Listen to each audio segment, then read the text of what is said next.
जय हिंद प्यारे साथियों।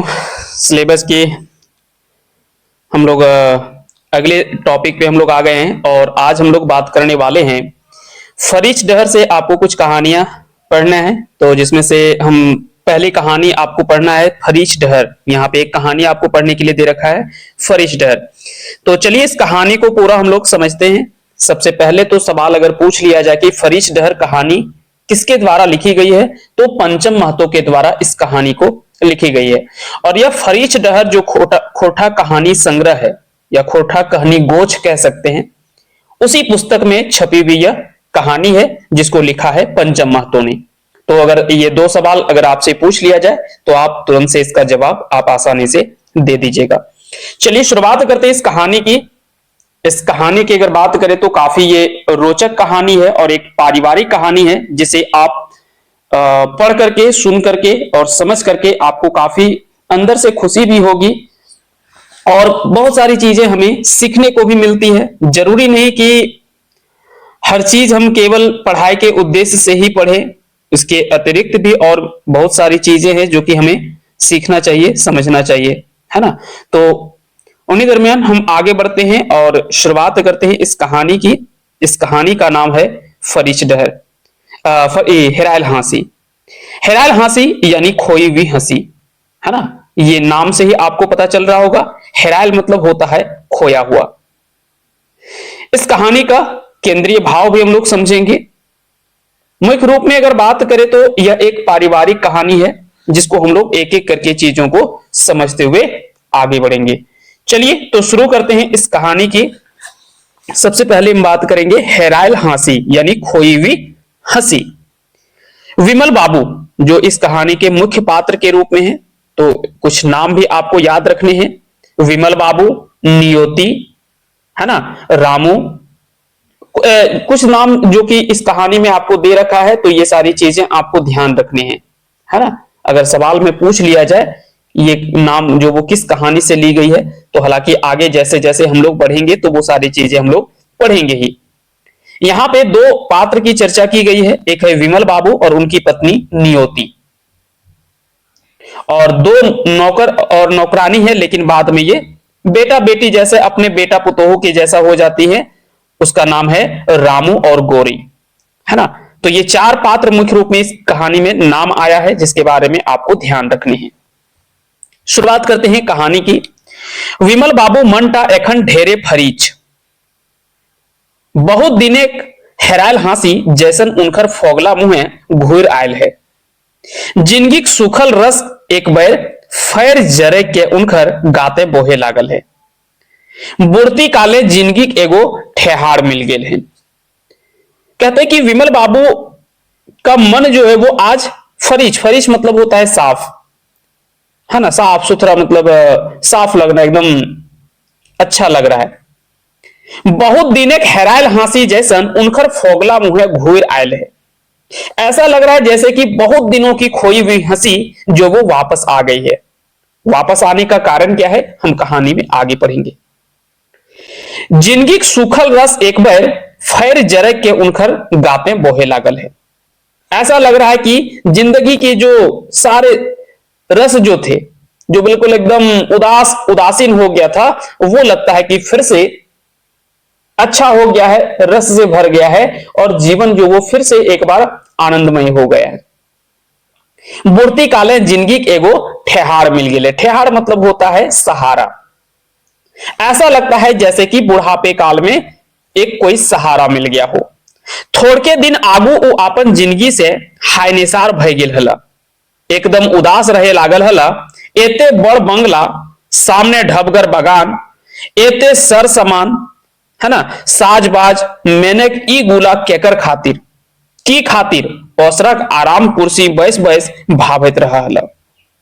होता क्या है कि विमल बाबू अपने घर के ओसरा होता है कि जो घर का अलग अलग हिस्सा होता है ना, ओसरा भीतर, तो बाहर का जो बरामदा होता है, जैसे जिसे आज के दौर पे हम लोग हॉल कहते हैं, जहां से बैठ करके हम चाय वाय पीते हैं, पेपर वगैरह पढ़ते हैं घर में।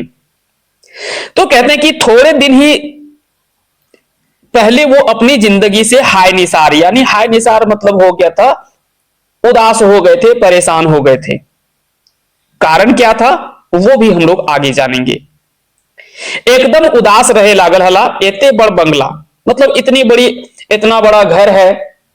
दो बेटे थे उनके, दो बेटे में से कोई भी घर में रह नहीं रहा था। दोनों बाहर में जो वो कमाने लग रहे थे, दोनों बाहर में नौकरी करने लगते हैं। तो वही यहां पे विमल बाबू सोचते हैं, है ना, कुर्सी में बैठ करके भावित, भावित मतलब होता है सोचना। सोच रहे मन में कई सारे ख्याल आ रहे हैं कि इतने बड़े घर, लेकिन इसमें इतना सारा साज बाज सर सामान है, लेकिन ये किसके लिए, है ना, ये गुला केकर खातिर, मतलब किसके लिए है, किस लिए है। ओकरा ओसरा के आराम कुर्सी बैस बैस के भावित रहा, और ये कुर्सी में बैठ करके सोच रहे होते हैं। एगो समय हल जखर इनकर चलती रहलन। कहते हैं कि एक समय था जब विमल बाबू की चलती थी। चलती मतलब क्या हो गया, जब तनी निकास लिए फुर्सत ना मिला हल। आगू पेछू कते लोग मुलाकात करवैया पाता लागल रहल हल। एगो बड़ ऑफिसर जे हला, अब स्वाभाविक बात है कि पहले जब, अभी तो रिटायर कर गए हैं, लेकिन जब वो नौकरी में थे तो उनके पास में कई सारे लोग घर में आते जाते थे, बातचीत होते थे।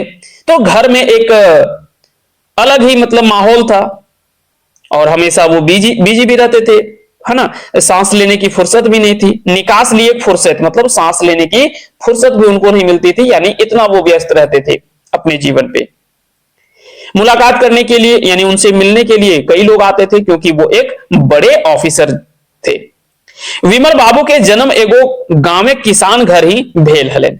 विमल बाबू का जन्म कहां पे हुआ था, तो एक किसान घर में हुआ था। हो सकता है कि सवाल अगर पूछ लिया जाए कि विमल बाबू के जन्म कहां भेल हले, तो एगो गांव में किसान घर ही। बड़ी मेहनत से पढ़ल सुनल हला। गांव से 4 कोस दूर बुल्ले स्कूल जाए हवहल। तकर मांझे फैर जोरिया नाला झर बरसाए पानी के झड़पा नाम गेल तो घर घुर जाए हवहल। अब समझिए कि इतनी मेहनत करके वो पढ़ लिख करके आगे बढ़े थे, यानी उनको स्कूल जाने के लिए क्या होता था, नदी जो वो पार करके जाना होता था। अब देखिए, नदी में अगर वर्षा के समय में ज्यादा बारिश हो गई और नदी में अगर पानी ज्यादा आ गया, बहाव ज्यादा तेज हो गया, तो वो क्या करते थे, उस दिन स्कूल नहीं जा पाते थे। तो समझिए कि कितनी कठिनाई का सामना करके वो पढ़ाई किए थे। हाई स्कूल पास करल बाद वर्धमान शहर में पढ़ के इंजीनियर बन गया। हाई स्कूल पास करते हैं वर्धमान शहर से और पढ़ करके वो इंजीनियर बनते हैं। तो रांची में नौकरी भय गेल हलन, और इंजीनियर बनने के बाद में वो रांची में उनकी नौकरी हो जाती है एक बड़े ऑफिसर के पद पर।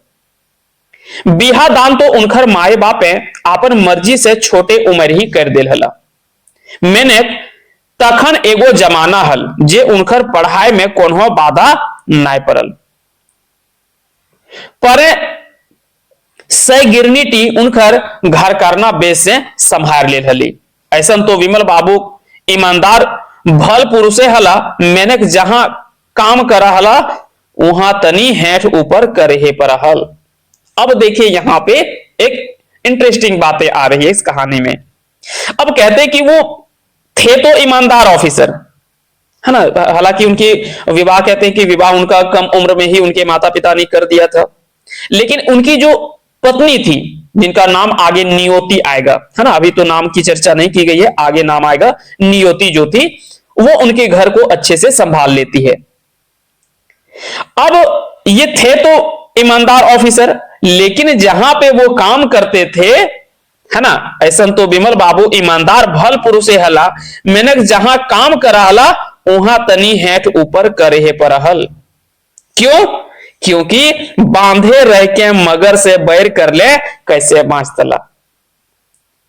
कहते कि इसलिए ऊपर नीचे करना पड़ता था, क्योंकि स्वाभाविक बात है कि पानी में रह करके मगरमच्छ से बैर नहीं कर सकते। यानी अगर आपको सिस्टम में बने रहना है तो आपको ऊपर के अधिकारियों या तो अन्य जो भी आपके ऊपर में दबाव आएंगे, उन सबको आपको झेलना होगा।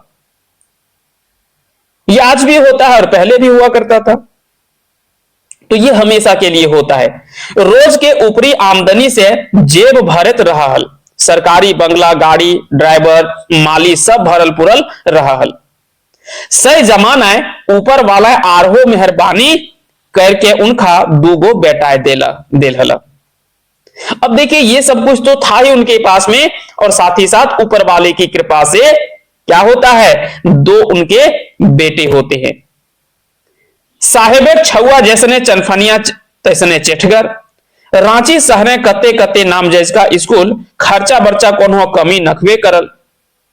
सुघर सुघर स्कूल तनी ढोब से पढ़ा सुना भेल, बड़का बाबू रांची मेसरा कॉलेज से इंजीनियरिंग पास कर गेला, तो नौकरियों मिल गेल।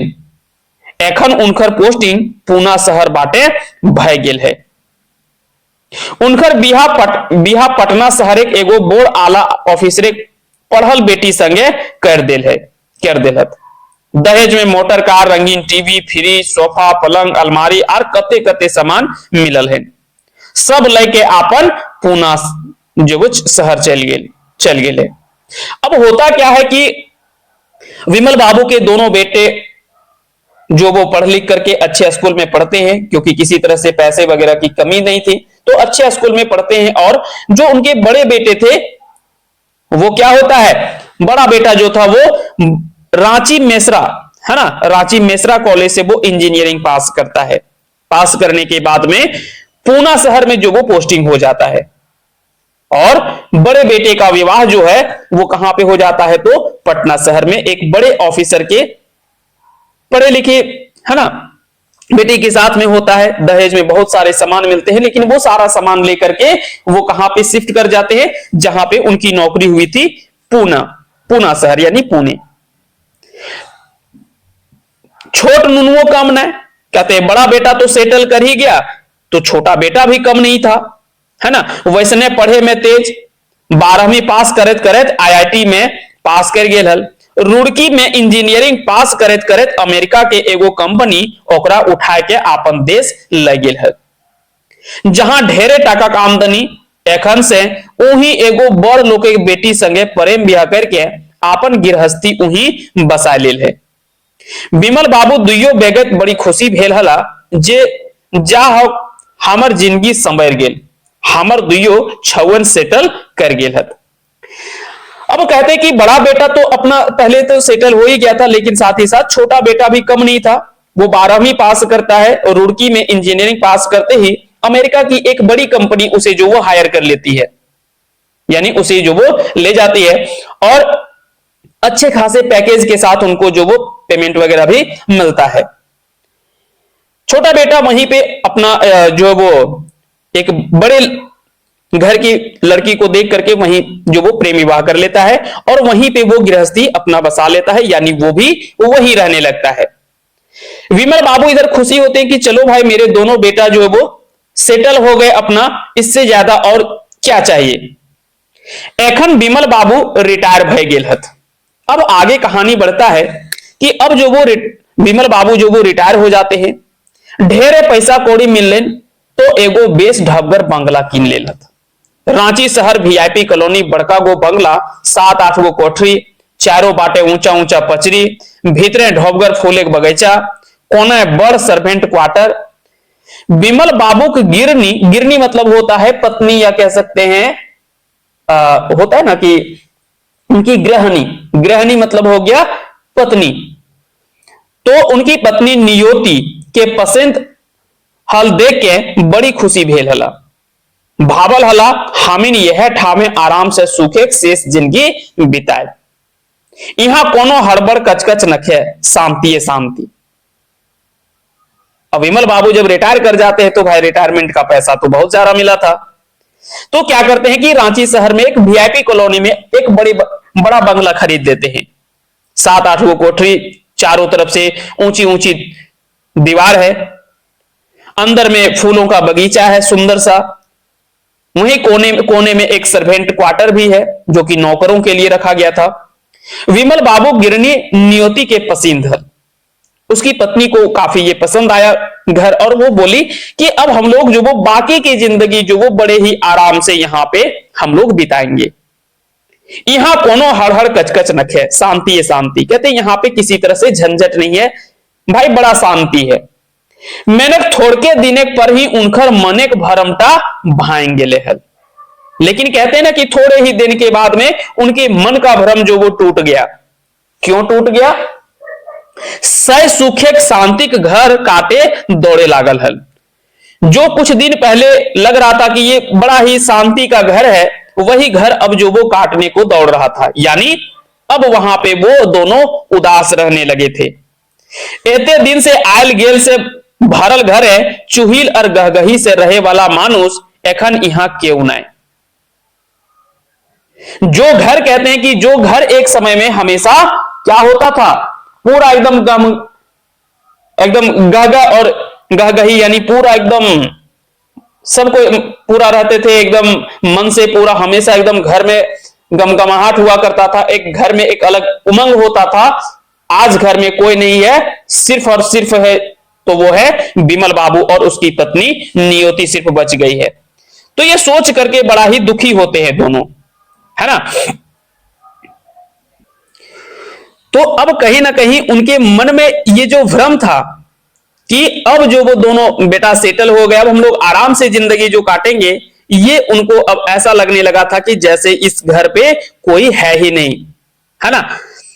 उगत सूरज के सभे निहोर करत, डूबत सूरज के पुछवैया केउ नाय। कहते हैं कि उगने वाले सूर्य को प्रणाम तो हर कोई करते हैं, लेकिन डूबते हुए सूर्य को पूछने वाला कोई नहीं होता। मनमो ओझराए राखे खातिर आर कोनो कामो तो नाय सूझल। इस सुनसान घरे एकाएत रहते मनमा उब गेलन। तो बेटवन के चिट्ठी लिखला जे एक बार आय के देख जा, तनी नतियन के देखे खातिर आंख टटा है। मैंने उनकिन के एखन फुर्सत कहां, एगो सात समुद्रे पारे बासा माया मछेंद्रे के माया में फंस गेल है। ढेरे टाका पठाए देल और कहल आरहो दरकार परने कहिए। होता क्या है कि जब मन नहीं लगने लगता है तो दोनों बेटा को चिट्ठी लिखते हैं कि भाई बहुत दिनों से हम तुम लोगों को देखे भी नहीं है और थोड़ा नाती पोता को भी देख लेंगे, बड़ा मन कर रहा है देखने का। कहता है एक बेटा तो सात समुद्र पार यानी अमेरिका में बस गया था। तो वो क्या करता है कि बहुत सारा पैसा जो वो मनी ऑर्डर कर देता है और वो कहता है कि अगर और पैसे की आवश्यकता हो तो हमें बताना। जबकि माता पिता के पास ऑलरेडी पहले से ही पैसा था, क्योंकि विमल बाबू कुछ ही दिन पहले रिटायर हुए थे, तो उनको तो पैसा तो था ही। लेकिन यहां पे उनकी आवश्यकता क्या थी, तो वो थी परिवार का प्यार। बड़का लिखल हल हमर कामे छुट्टी न खे, फैर छुआ सब स्कूल जाहत, पढ़ाई छोड़ाए के कैसे जाए। तो वहीं छोटा बेटा जब पैसा भेज देता है और कहता है कि और जरूरत हो तो पूछना, तो वही बड़ा बेटा कह देता है कि हमारे काम में जो वो छुट्टी नहीं है और बच्चे सब स्कूल जाते हैं, तो उन्हें पढ़ाई जो वो छुड़ा करके हम कैसे जा सकते हैं। दुयो बेगत फिकीरे पैर गेला। ये सुन करके दोनों पति पत्नी चिंता में डूब जाती है। कौन? विमल बाबू और उनकी पत्नी नियति। सै तो ईटा की भेल, आपने कोख के जन्मल छुआ जकरा एते जन्म से पायस पोल के है ना, पायल पोस के मानुष कर लो, साहेब बनौलो, ताकरा एखन बूढ़ा माय बाप के देखहो फुर्सत ना। हमनिक जिंदगी में आर की रस बाचल, जिंदगी के अड़बेरी आए इस सोना के पिंजरा के भीतर जेल खाना ई रकम कैद भई रहल हो। खाली पैसाएं सुख ना हवे पारे, सुख पावे खातिर आरहो कुछ चाहिए, इटा विमल बाबू पहिल बैर बुझे पारला। अब दोनों पति पत्नी सोचने लगते हैं कि जो बेटे को एक छोटे बचपन से पाल पोस करके इतना पढ़ा लिखा करके एक बड़े ऑफिसर के पद पर हम लोगों ने एक बड़ा ऑफिसर बनाया, आज उसे जो वो अपने माता पिता को देखने तक का फुर्सत नहीं है। और हमारे जिंदगी में जो वो क्या ही बचा। ये जीवन के अंत काल में ये सोने का पिंजरा आज ऐसा लग रहा है जैसे कि ये कोई जेल खाना हो। और यहां पे समझ में आता है कि सिर्फ पैसा हो जाने से सब कुछ नहीं होता, सुख पाने के लिए और भी कुछ चीजों की आवश्यकता होती है, और वो है पारिवारिक प्यार होता है, और भी बहुत सारी चीजें हैं जो कि हम इस कहानी में आगे समझने वाले हैं। ईटा विमल बाबू पहिल बार बुझे पारला। और यह विमल बाबू को पहली बार समझ में आता है कि पैसा ही सब कुछ नहीं होता। इतना बोर घर है तक आराम कुर्सी में बैसत बैसत थक जात, मन उदास भय जाए, जैसे जिंदगी में आर करे खातिर कोनो रस घोसा नाय। नियतियों गुमसुम उदास रहे, ओकर गिरहस्ती में कते चुहिल और गहगही रहा हल, मैंने एखन एकदम सुनसान। मनेक भाव मनेक भीतर ही गुमरत रहे। मने परे खाली से आपन बेटा पुतो नाती नातिन दूगो छुआ ई आंगना दौड़ बुलतला तो कते गहदम लागतल। आखी लोर टिपके लागल और नजर तरे धुंधुर सुझे लागल, कोनो काम करे मन ना करे।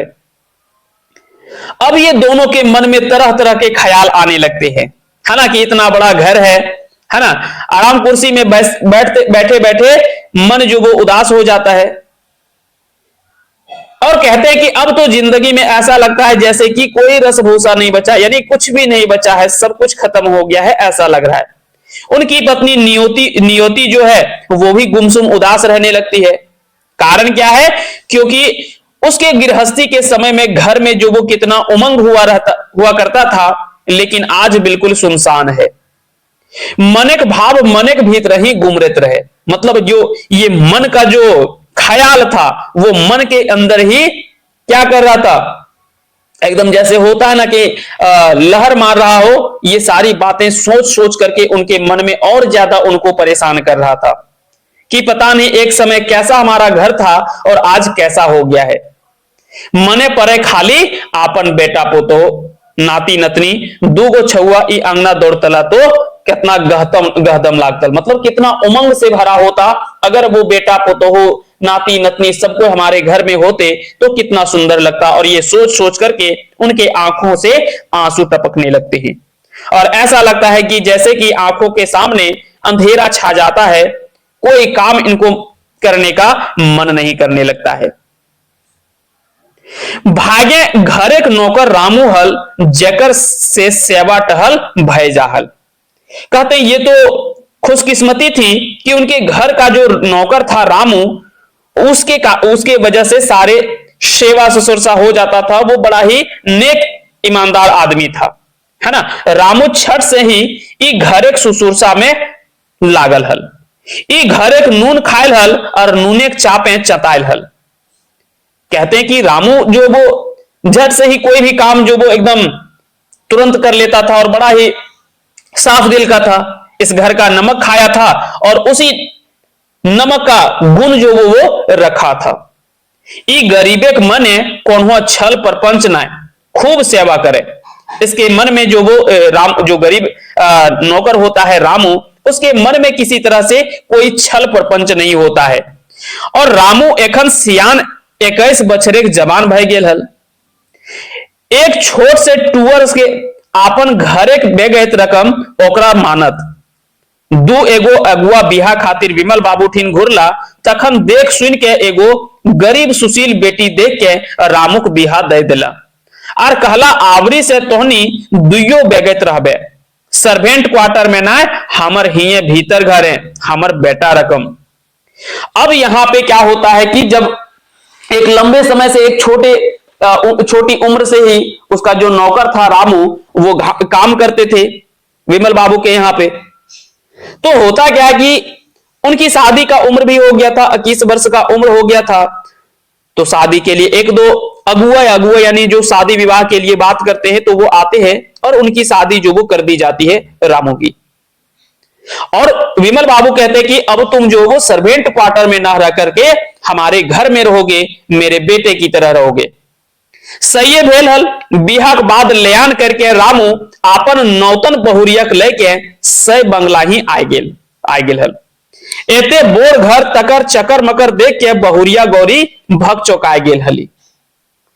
अब होता क्या कि विवाह के बाद में लयान होता है ना। पहले के समय पे ये था, आज भी होता है, लेकिन अब वैसा नहीं होता। पहले के समय में एक प्रचलन था कि शादी के 1-1 साल 2-2 साल के बाद में लड़की को ससुराल में लाया जाता था। शादी के बाद पहले शादी हो गया 1 साल 2 साल वो अपने नैहर में ही रहती थी। लेकिन अब तो ऐसा नहीं है, अब तो ये तुरंत शादी होता है और 2-4 दिन के बाद ही जो वो ले आया जाता है लड़की को, या तो कई जगह पे तो शादी में ही लड़की की विदाई हो जाती है। लेकिन कई कई जगह पे आज भी यह नियम है कि शादी में विवाह के समय में लड़की की विदाई नहीं होती है। अब इसी तरह से रामू की पत्नी है ना, जिसका नाम गौरी रहती है, तो गौरी जैसे आती है तो भाई एक गरीब आदमी अगर अचानक से बड़े बंगले में आ जाए तो उसे कैसा लगेगा, ये बड़ा ही आश्चर्य लगता है। तो वो घर का चक्कर मकर देखती, इधर उधर देख करके वो भकचौकाए गेल हली, मतलब आश्चर्य हो जाती है, भौचक्का रह गई कि बाप रे इतना बड़ा घर, ये तो मैंने कभी देखा ही नहीं। बेचारी गरीब एते बोड़ बंगला सपनो हो नाय देखल हली। 2-4 दिन ही ई घरे सुसुरसा में लायक पड़ल हली। नियोतिक घर है, पायल के छन छन और चूड़ी के खनखन से जैसे घर एक उदासी भागे लागल हल। अब ऐसा लगता है कि जैसे थोड़ा सा जो इनकी उदासी थी वो थोड़ी सी कम हुई थी। क्यों? क्योंकि नियोती के काम करवैया जहां एगो कामिन मिल गेल हल, तो उन्हीं मुहेक संग देवैया बेटियों। अब नियोती काम पहले करती थी, थोड़ा बहुत जो काम करती थी, उसके साथ में ये हाथ बटाने के लिए आ गई थी गौरी, जो कि रामू नौकर रामू की पत्नी थी। तो वो काम के साथ साथ में उसके साथ में कोई भी बातचीत करना हो तो बातचीत भी करती थी, जैसे मानो वो एक बेटी हो उसकी। विमल बाबू एखन बिहानी गरम गरम चाह, नहाए खातिर गरम पानी समय सिरे मिले लागल। पहिल बार पतोहुक रकम सेवा पाई के दुइयो बेगैत गदगद हला। जे सुख और सेवाटा आपन कोख के जन्मल बेटा बहू ना दिए पारल हला, सही सुख एखन कामिने दिए लागल हली। कहते हैं कि जो सुख दुख उनके अपने कोख से जन्म लिया हुआ बेटा बहू नहीं दे पाए, वो सुख आज उनको नौकर और नौकरानी से मिल रहा था, है ना, कि नौकर और मालिक के मांझे ताफात और पटायत पटायत जैसे बराबर हवे लागल है। अब धीरे धीरे जो मालिक और नौकर का जो दायरा था, जो फासला था, वो धीरे धीरे कम हो रहा था और मानो जैसे लग रहा था कि रामू जो है वो बेटा है और नियति मान रही थी कि गौरी जो वो मेरी बेटी है, ना कि नौकरानी है मेरे घर की। तो अब वो दोनों क्या है कि एकदम मालिक नौकर के जैसा ना रह करके वो दोनों जो वो बड़े ही अच्छे से पूरा घर में अपने बेटा बहू जैसा वो रहने लगे थे, है ना। इससे क्या था कि घर में एक नई खुशी का माहौल जो वो आ जाता है। और दुइयो बाटे नाफा ही हला, दोनों कहते हैं कि दोनों तरफ अच्छा था। गरीब रामू और गौरी के एते बड़ घर जिंदगी के एगो ठेहार मिल गेल हल, तही विमल बाबू उदास परिवार के एगो संगी मिल गेल। कहते हैं कि यहाँ पे दोनों के लिए फायदा था। जहां एक तरफ रामू और गौरी बेचारी गरीब में पता नहीं कहां कहां भटकती, उन्हें जो वो एक बड़ा सा बंगला मिल गया था, अच्छी सुख सुविधा मिल गई थी, अच्छे अच्छे खाने पीने मिल रहे थे और रहने के लिए एक अच्छा घर मिल गया था। तो वही विमल बाबू के जो इस अकेले उदास घर में, है ना, पूरा जीवन जो वो उदासी से भरा हुआ था, वहां पे एक साथी मिल गया था, जैसे घर में एक बार फिर से नया उमंग आ सके। ऐसने में 2 बच्छर बीते लागल। एखनो विमल बाबू साहेब बेटा पुतो एको बैर होल के हो लेना अला। चिट्ठी पतरियो कम भय गेल है, जैसे ओ माय बाप के भूल गेल हत। मायक मने पड़ा है, छाती साले लागे, आखिया टटाए लागे तो फफक फफक के कांदे लागा ही। विमल बाबू ओकरा फटक देहत कि छोड़ भूल जो उ बेईमान सबके, अरे उ सब भूल गेल हत तो हमहू ओकर बाप लागो, हमरो आन है, हमहू भूल जाए पारो। अखिया डबडबा जाए तो रुमाल से आंख पोंछ के कहत कि आपन आपन किस्मत हवे जिंदगी में, केहू ककरो नाय। और जब रामू और उसकी पत्नी गौरी आती है तो बड़े ही अच्छे से सेवा करती है, लेकिन कहते हैं कि जब अपने कोख से जो बेटा और बेटी को जन्म देते हैं वो अपना कभी नहीं भूल पाते। तो फिर से एक बार विमल बाबू और उनकी पत्नी के मन में तरह तरह के ख्यालात आते हैं, लेकिन यहां पे विमल बाबू जो है अपनी पत्नी नियति को डांट देते हैं। कहते हैं कि अरे छोड़ो उन लोगों की बात, भूल जा, वो तो बेईमान हो ही गए। अगर वो बेईमान हो सकते तो हम भी उसके बाप हैं, हम भी जो वो, मेरा भी तो कुछ अपना आन है, हम भी जो वो भूल सकते हैं। और इस तरह से बोलते बोलते उनकी आंखों में आंसू आ जाते हैं और फिर से रुमाल से पोंछ लेते हैं और फिर कहते हैं, अरे ये ऐसा क्यों सोच रहे हो, ये तो अपने अपने भाग्य की बात है, किस्मत की बात है, जैसा जिसे किस्मत में होता मिलता है वैसा उनके जीवन में खुशहाली आती है। विमल बाबू तो मर्द पुरुष इनखर करेजा बोर भूलो जाय पारत, मैंने नियति तो माय लागी ओकर करेजा फाटे लागल, दिने भूख और राते नींद भाग गेल। कहते हैं कि पिता हो सकता है कि एक होता है ना कि पुरुष का कलेजा जो वो थोड़ा सा बड़ा होता है, वो सहने की क्षमता जो होती है वो ज्यादा होती है, जबकि मां जो होती है वो ममतामयी होती है ना, वो अपने बच्चों के ममता से कभी दूर नहीं हो पाती।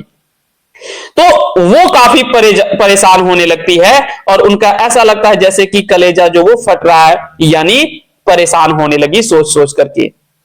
दिन की भूख और रातों की नींद जो वो गायब हो गई, मन गुमान रहत रहत बेजार पड़ गेली।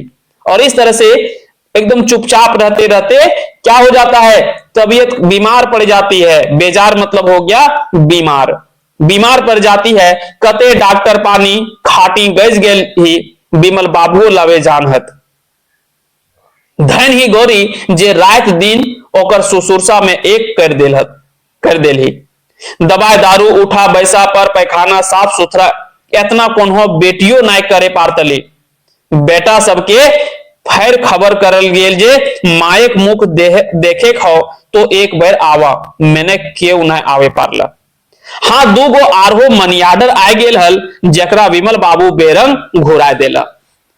अब ये सोच सोच करके क्या है कि विमल बाबू की पत्नी नियति जो है वो बीमार पड़ जाती है और इसे देख करके विमल बाबू भी जो वो क्या हो जाते हैं, परेशान हो जाते हैं। वो भी ऐसा लगता है जैसे ये भी बीमार पड़ गए हैं। और यहां से क्या होता है कि दोनों के परिवार में एक बार फिर से उदासी छा जाती है ना, उनके परिवार में फिर से एक बार जो वो उदासी छा जाती है।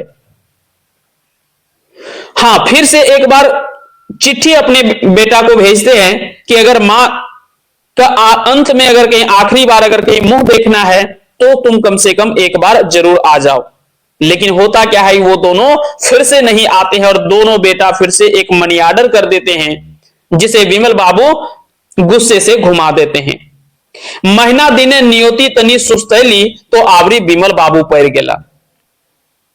अब जब तक एक नियति जब तक ठीक होती है तब तक विमल बाबू की तबीयत खराब हो जाती है। तो नियोतिक सेवा में मेहनत पर लेन आर तनी यहो हल्द है ना, हल्दिलो है गेल हला एखन इनका सेवा टहल के करे।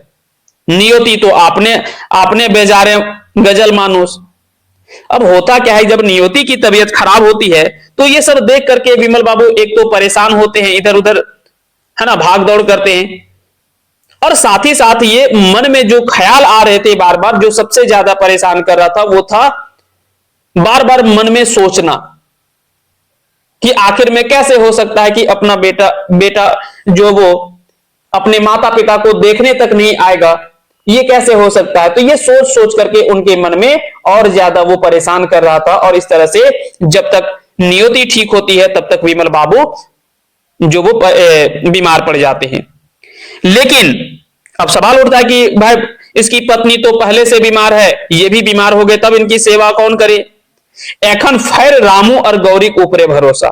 लेकिन फिर से एक बार उनके नौकर और नौकरानी जो थी रामू और गौरी, जो कि बेटा और बेटी की तरह वो सेवा कर रहे थे, जे करता मैंने धैन हथ उस अब एकदम जीव जहान से है ना, यानी जी जान से जो वो परल हत। सेवा टहल में रात दिन एक कर देल हत, घर एक बाहर एक सब कामुए संहार लेल हत। नियति कहली कि धैन हथ भगवान ई दुइयो हमरा नौकर कामिन नाय, हमर पूर्व जन्म में छुआ लागत।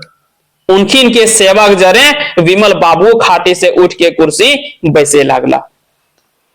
और यहां पे जब दोनों की तबीयत खराब हो जाती है तो उस समय भी रामू और उसकी पत्नी जो गौरी है वो बड़े ही अच्छे से उनकी सेवा करके फिर से एक बार अच्छा कर देते हैं। और ये देख करके उनके मन में, है ना, बड़ा ही खुशी जगता है कि धन्य है हमारा, कहीं ना कहीं ये पूर्व जन्म का ये पुण्य ही है। और ऐसा लगता है ये हमारे नौकर नहीं, पूर्व जन्म के हमारे अपने सच्चे जो बेटा बेटी हैं, वैसे ही बेटा बेटी ही, छुआ ही है, हमारे बच्चे ही थे। और इस तरह से उनकी सेवा से फिर से एक बार दोनों जो वो ठीक हो जाते हैं। ऐसने में दिन महीना खरके लागल, एखन गौरी कोराए एगो फूल फूटल। अब कुछ दिन ही बीतता है, तब तक गौरी जो वो मां बनती है और उसके घर में एक सुंदर सा बच्चा आता है।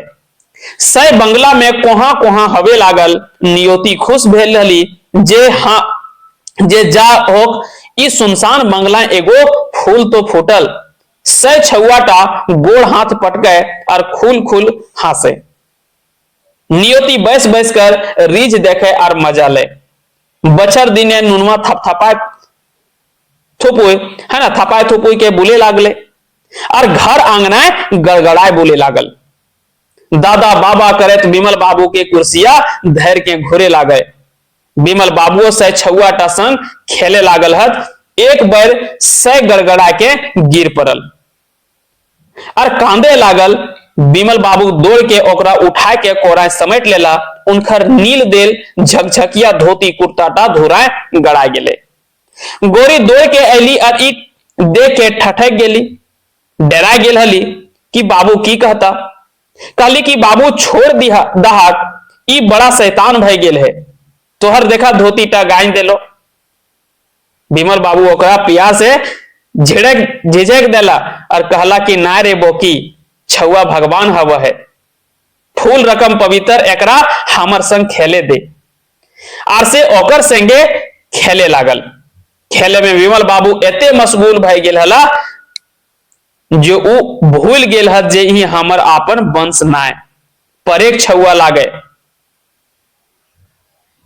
अब यहां पे कहते हैं कि ऐसे ही कुछ दिन बीत जाने के बाद में गौरी जो वो मां बनती है और एक बच्चा आता है, जो कि काफी दिन से ये घर जो सुनसान था, वहां पे एक बच्चे की किलकारी ने उस घर को फिर से एक नया खुशनुमा बना दिया, उमंगों से भर दिया।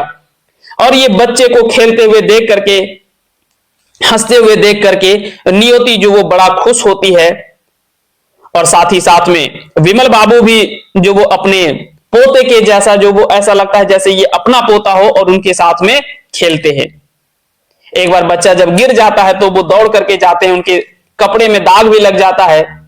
तो गौरी दौड़ते हुए आती है, जो उनकी नौकरानी थी वो दौड़ते हुए आती है और कहती है कि छोड़ दे, देखा कि तोर धोती टा गाय दे लो, पूरा गंदा कर दिया, छोड़ दीजिए, ये तो काफी बदमाश हो गया है। कहते नहीं रे पगली, बच्चा जो होता है वो भगवान का रूप होता है, और इसे जो वो हमारे साथ में खेलने दो। और उनके साथ में खेलते खेलते विमल बाबू बिल्कुल भूल जाते हैं कि ये हमारे वंश का नहीं है, ये तो दूसरे का बच्चा है।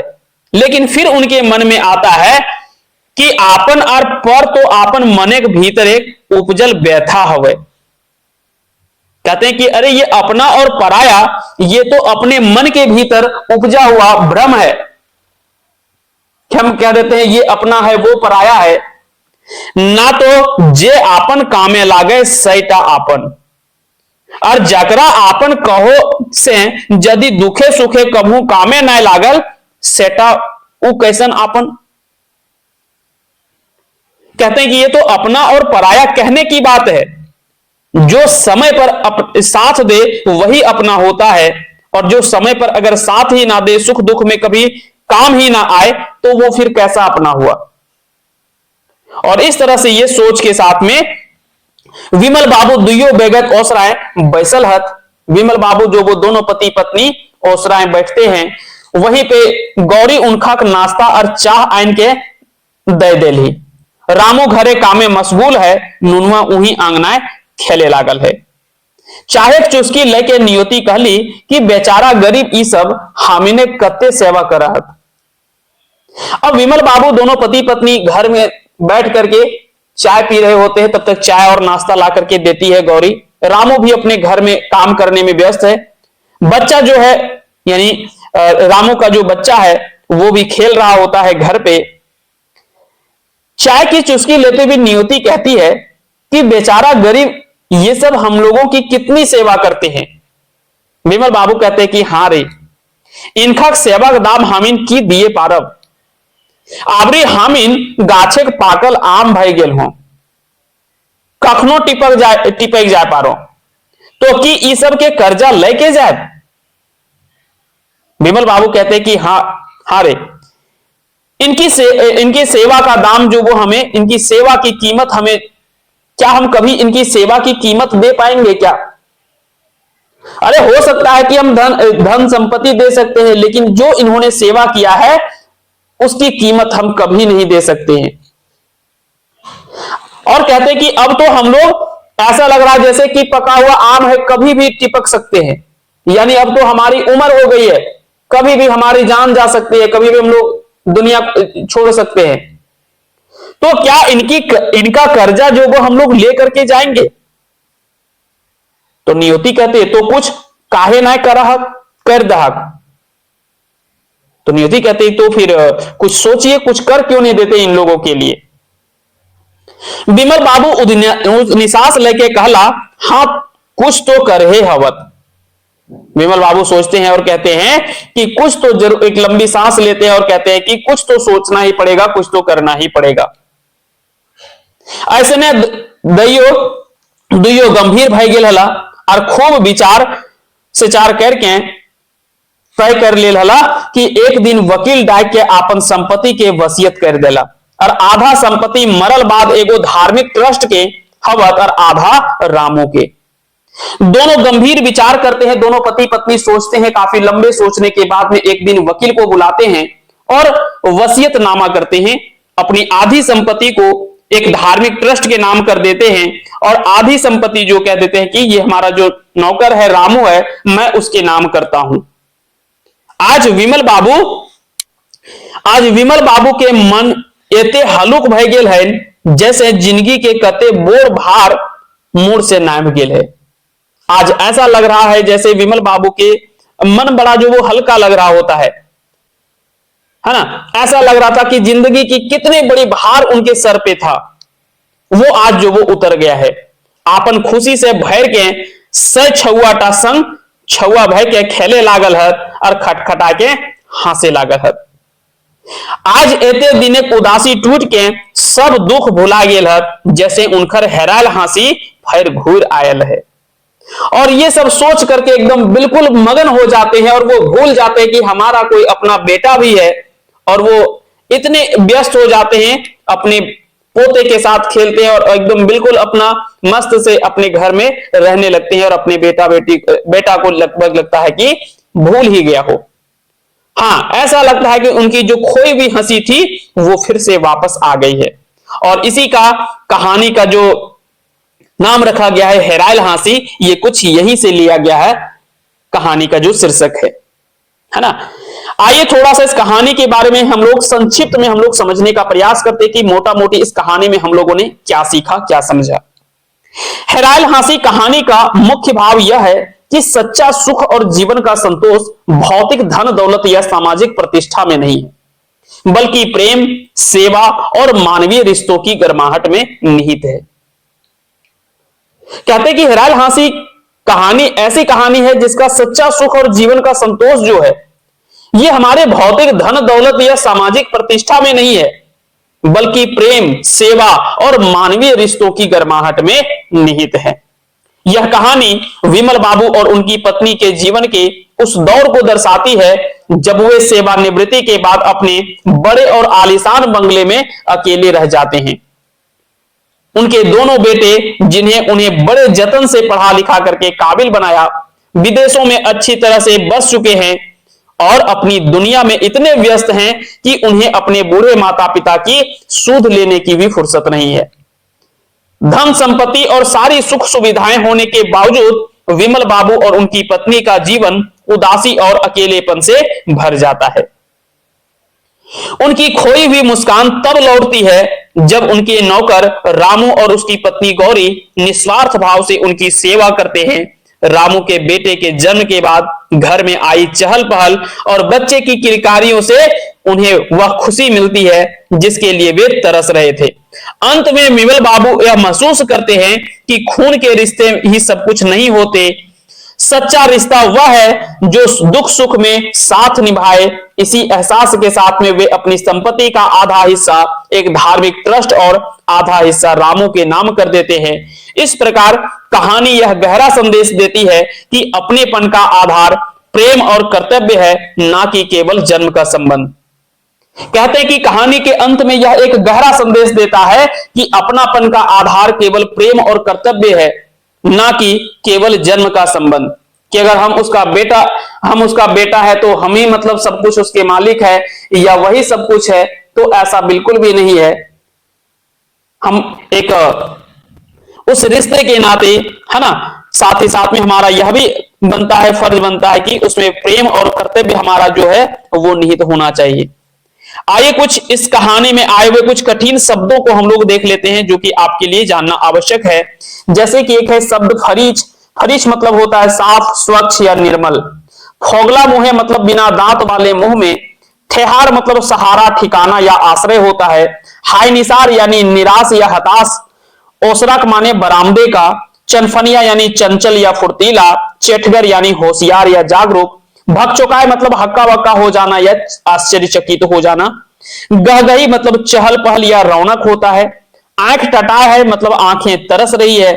उदनिश्वास यानी गहरी सांस या उच्छ्वास कह सकते हैं। लाबेजान यानी परेशान या तंग होता है। खटखटा के हासिक मतलब खिलखिलाकर हंसना। और हैराल मतलब होता है खोया हुआ या गुम हुआ। आइए कुछ सवालों को हम लोग देख लेते हैं इस कहानी से जो आपके लिए महत्वपूर्ण है। यहां से सवाल आपके लिए सबसे ज्यादा महत्वपूर्ण हो जाता है कि इस कहानी से कैसे कैसे सवाल पूछे जा सकते हैं। पहला सवाल तो यही बन सकता है कि हेराल हांसी केकर लिखल कहानी है कै, तो पंचम महतो के लिखल कहानी है कै। हेराल हांसी कहानी कौन किताबें छपल है, तो याद रखेंगे यह कहानी जो वो फरीच डहर किताब में छपी हुई है। विमल बाबू रिटायर हवे आगू की काम कर रहा, तो वो क्या थे, एक इंजीनियर थे। ये आपको पता होगा, है ना, पढ़ लिख करके एक इंजीनियर बनते हैं और रांची में उनकी नौकरी हो जाती है। अगला सवाल बन सकता है कि विमल बाबू और उनकर गिरनी जिंदगी से काहे उदास हला। क्यों उदास थे, क्योंकि दोनों बेटा दूर रहने के कारण से और कोई शुद्ध खबर नहीं लेने के चलते जो वो विमल बाबू और उनकी पत्नी नियति जो वो दोनों परेशान रहते थे। विमल बाबू छोट बेटा कहां आपन गृहस्थी बसाए ले है, तो छोटा बेटा जो वो अमेरिका में रहने लगता है, क्योंकि वो जैसे इंजीनियरिंग करता है उसके बाद में उसको वहां से छोटा बेटा हम बताए कि रुड़की से वो इंजीनियरिंग करता है और वहां से उसको, है ना, यहाँ पे है ना, रुड़की से इंजीनियरिंग पास करते करते अमेरिका की एक बड़ी कंपनियों से जो वो उठा करके यानी प्लेसमेंट हो जाता है बड़ी कंपनी में और वहीं पे वो विवाह कर लेता है ना। और बड़ा बेटा जो है वो भी यहां से, उसके बारे में आगे हम लोग देख लेते हैं। चलिए सवालों में ही सब कुछ है तो सारा कुछ यहीं पे बताना ठीक नहीं होगा। चलिए, विमल बाबू और उनकर गिरनी हेराल हांसी के घुराए के आनलक, तो रामू और गौरी की सेवा सुसुरसा। तो विमल बाबू और उनकी गिरहनी की खोई भी जो हंसी है वो किसने वापस घुमा करके लाया, तो उसकी नौकर और नौकरानी यानी रामू और उसकी पत्नी गौरी ने, है ना, सेवा सुसुरसा करके। रामुक बहुरिया पत्नी के की नाम हले, तो रामू की बहुरिया का नाम गौरी होता है। और अगर पूछ लिया जाए कि विमल बाबू की पत्नी का नाम क्या था, तो नियति था। यह भी नाम आपको याद रखना है, दोनों नाम याद रखना है ना। चलिए अगले सवाल पे आते हैं। अगला सवाल है, कहानी के अंत में विमल बाबू आपन संपत्ति के की करला। तो कहानी के अंत में यह है कि विमल बाबू अपनी आधी संपत्ति एक धार्मिक ट्रस्ट को और आधी संपत्ति रामू को जो वो ये दे देते हैं, है ना, वसीयत नामा बना देते हैं। जखन विमल बाबू गिरनी बीमार पड़ ली तखन बेटा सब की करला, क्या करते हैं, मनी ऑर्डर से पैसा पठाए देला, मैंने देखे ले नायला। तो मनी ऑर्डर से पैसा भेज देते और कहते हैं कि अगर और पैसे की आवश्यकता होगी तो बता देना, लेकिन हम नहीं जा सकते हैं। बड़ा बेटा कहता है कि हमें छुट्टी नहीं है, बेटा सब स्कूल जाता है तो कैसे हम जाएंगे, ये बोल करके दोनों बेटा जो वो नहीं आते हैं। अगला सवाल पूछा जा सकता है कि रामुक छुआ संग खेलत घड़ी विमल बाबू की भावला, कि आपन पर तो मनेक उपजल व्यथा हवे, जे कामे लागे सही आपन हवे है। तो ये सोचते हैं कि अपना और पराया कोई नहीं होता, जो अपने काम समय पर जो हमें साथ देता है वही अपना होता है, बाकी जो समय पर साथ नहीं देता वो कोई अपना नहीं होता है। अगला सवाल बन सकता है, इस कहानी के शीर्षक हेरायल हांसी के की मतलब हवा है। तो हेरायल हांसी मतलब क्या हो गया, खोई हुई हंसी। तो खोई हुई हंसी किस लिए ये हंसी खोई हुई है, क्योंकि बेटा सबके चल गेला है ना, बेटा सब चल गेला और घरे खुशी हेरा गेल हले, है ना। इसीलिए इस कहानी का जो शीर्षक रखा गया वो हेरायल हांसी रखा गया है, यानी खोई हुई हंसी। विमल बाबू रामू और गौरी के सर्वेंट क्वार्टर से आपन भीतरी घरे काहे रहे कहलथिन, काहे कि वो सब के आपन बेटा पुतो रकम मानल थी, है ना। इसलिए कहते हैं कि अब तुम लोग सर्वेंट क्वार्टर में ना रह करके तुम हमारे घर में बेटा बेटी के जैसा, बेटा पुतोहू के जैसा तुम रहो। विमल बाबू के मन फरीच काहे हले, है ना। विमल बाबू का मन जो वो साफ क्यों था, जिंदगी एगो ठेहार मतलब सहारा मिल गया था। क्या मिल गया था, सहारा। उसके नौकर और उसकी जो पत्नी थी, ये दोनों के मिलने की वजह से उनके जीवन में एक सहारा मिल गया था। चलिए आगे बढ़ते हैं अगले सवाल पे। अगला सवाल है, रिटायर भेला के बाद विमल बाबू आराम कुर्सी बैस के की भावित रहा हला, कि ई बड़ बंगला बगान ये सब जो वो किसके लिए है ना। तो ये सारी बातें जो वो सोच सोच करके वो काफी ज्यादा परेशान रहते थे। विमल बाबू का जन्म कहाँ भेल हलन, विमल बाबू का जन्म कहाँ हुआ था, तो एक गांव के किसान घर में उनका जन्म होता है। विमल बाबू नौकरी में हेठ ऊपर काहे करो हला, क्योंकि कहावत है कि जंगल जल में रह करके मगरमच्छ से बैर नहीं कर सकते, है ना। बांधे रह के मगर से बैर कर लें कैसे माच चला, यानी अगर नहीं करते हैं तो फिर ऊपर से अधिकारी सब में जो वो ट्रांसफर करके परेशान करते रहेंगे। विमल बाबू बड़का बेटा कहां से इंजीनियरिंग पास कर गेल हला, तो वो रांची मेसरा कॉलेज से पास किए थे। और रुड़की से कौन किया था, तो छोटा बेटा जो वो रुड़की से पास करता है और बड़ा बेटा जो वो रांची मेसरा कॉलेज से करता है ना। और बर्दवान से विमल बाबू ने पढ़ाई किया था। तो ये तीनों नाम आपको याद रखना है, एक याद रखना है बर्दवान, एक याद रखना है रांची मेसरा कॉलेज बड़ा बेटा, और छोटा बेटा और रुड़की, है ना, रुड़की। ये तीन जगह आपको याद रखना है। बर्दवान से उसके पिताजी ने विमल बाबू ने पास किया था और वहां से इंजीनियरिंग उन्होंने किया था। रांची से बड़ा बेटा पास किया था, है ना, और वो कहां रहने लगा, पुणे शहर में। और छोटा बेटा रुड़की से पास करता है और वो अमेरिका में रहने लगता है। जो विमल बाबू है ये कहां पे रहने लगता है, रांची में इसकी नौकरी लग जाती है इनकी, है ना। बड़ा बेटा की नौकरी कहां लगती है, तो पुणे शहर में, है ना, पुणे शहर में। और छोटा बेटा का अमेरिका में। ये चीजें आपको याद रखने हैं। यहां से सवाल जो वो बन सकता है, किसी तरह से भी सवाल बनाया जा सकता है। जब कहानी से थोड़ा कठिन सवाल होता है तो थोड़ा डीपली जाना चाहता है, ताकि अब वो समझना चाहता है कि आपको कहानी की गहरी समझ है या नहीं है ना। कहानी को आपने गहराई के साथ पढ़ा है या नहीं पढ़ा है, यह कई बार जो प्रश्न पत्र बनाने वाले होते हैं वो आपको जांचना चाहते हैं कि आपने कहानी को या सिलेबस को अच्छे से गहराई के साथ में पढ़ा है या नहीं पढ़ा है। तो ऐसे सवाल भी कई बार पूछ लेते हैं। चलिए, तो इसका आंसर क्या हो जाएगा, आंसर हो जाएगा रांची मेसरा कॉलेज। बड़का बेटा बिहा में दहेज में की मिलल हले, तो बड़े बेटे का मोटर कार, रंगीन टीवी, फ्रिज, सोफा, पलंग, अलमारी, दुनियादारी ये सब जो वो सामान मिला था उसको लेकर के चला जाता है पुणे में और वहीं रहने लगता है। छोट नूनू बेटा कहां से इंजीनियरिंग पास करल है, तो रुड़की से पास करता है और अमेरिका में रहने लगता है। विमल बाबू को नवा बंगला कहां हल है, तो वीआईपी कॉलोनी रांची शहर में था, क्योंकि रिटायर करने के बाद में पैसा काफी मिला था।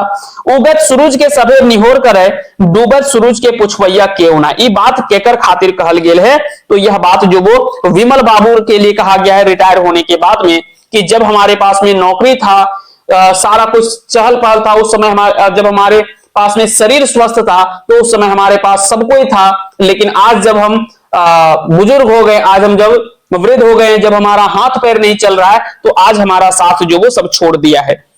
तो ये इसका तात्पर्य यही हुआ कि उगत सूरज के सभे निहोर करे, डूबत सूरज के पुछवैया केहू ना हवे है।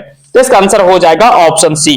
अगला सवाल है, विमल बाबू बेटवन के चिट्ठी काहे लिखला, काहे की नतियन के देखे खातिर, है ना, आंख टटा गेल है मतलब आंखें तरस गई है। बड़का बेटा चिट्ठी के जवाब में की लिखला कि हमार काम में छुट्टी नख है, कि हमारे काम में जो वो छुट्टी नहीं है। अगला सवाल है कि विमल बाबू आपन जिंदगी के सोना के पिंजरा काहे कहलत।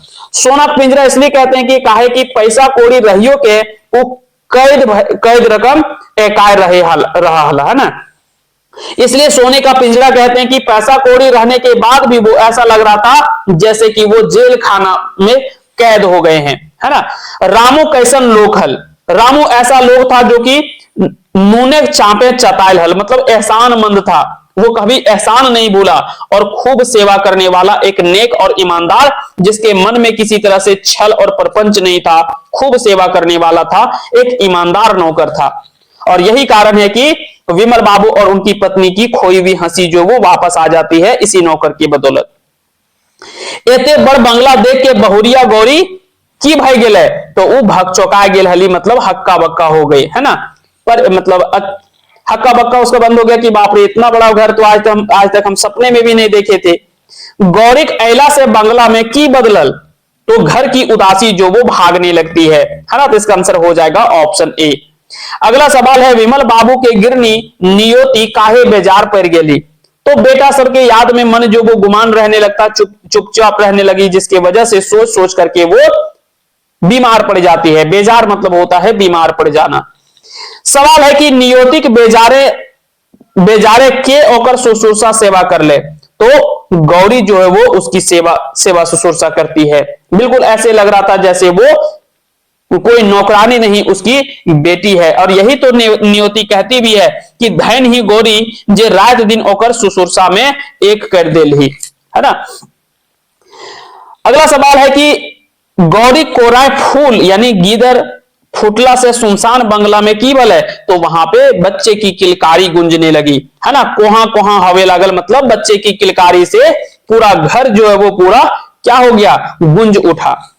चलिए आगे बढ़ते हैं अगले सवाल पे। अगला सवाल है रामुक छुआ संग खेलत घरी विमल बाबू आपन केकरा कहलत। तो जे आपन काम में लागे सही आपन हवे है, जो अपने काम में आए वही अपना होता है, बाकी का कोई अपना नहीं होता। वसियत करल बाद विमल बाबू का मन कैसन भय गेल हरे, है ना। वसियत करने के बाद विमल बाबू का मन जो वो कैसा हो गया था, तो हलुक भय गेल जैसे जिंदगी के बोर भार नाम गेले। तो इसका आंसर हो जाएगा ऑप्शन बी, इसका सही आंसर हो जाएगा। तो इस तरह से 30 सवाल थे और साथ ही साथ में पूरी कहानी को हम लोगों ने अच्छे से समझा, सीखा, चीजों को हम लोगों ने गहराई के साथ पढ़ा। तो उम्मीद करते हैं कि इस कहानी से अगर आपके परीक्षा में कोई सवाल पूछ लिया जाता है तो आप बड़े ही आसानी से सारे सवालों के जवाब आप दे पाएंगे। तो फिलहाल के लिए इतना ही, मिलते हैं हम लोग अगली कहानी पे।